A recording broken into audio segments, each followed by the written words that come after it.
Həqiqətən onların imkanları vardır. Bu işi görsünlər Ramazan ayında. Lazımdır, önündə adları da demək istəyirlər, zərəli yoxdur.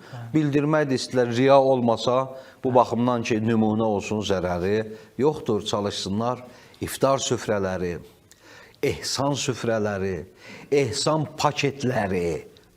Əlhəmdülillah eləyirlər, ha. Yəni, bu gün Azərbaycanda da möminlər var, bu işləri görürlər də, gizli də görürlər.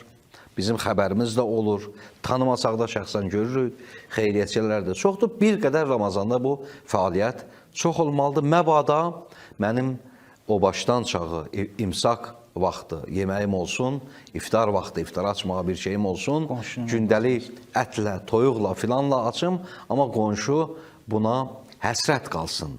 Bu cür olmasın inşallah. Ən azı hər kəs öz qonşusunu eləyə bilər. Qonşusunda bir nəfər, iki nəfər tapsa, hər kəs eləyə bilər onun 30 günün bir neçə günü köməkçisi olsun. İnşallah bu Ramazanın hikmətlərindən biri də Əhl-i Beytin sirə və əməllərindəndir.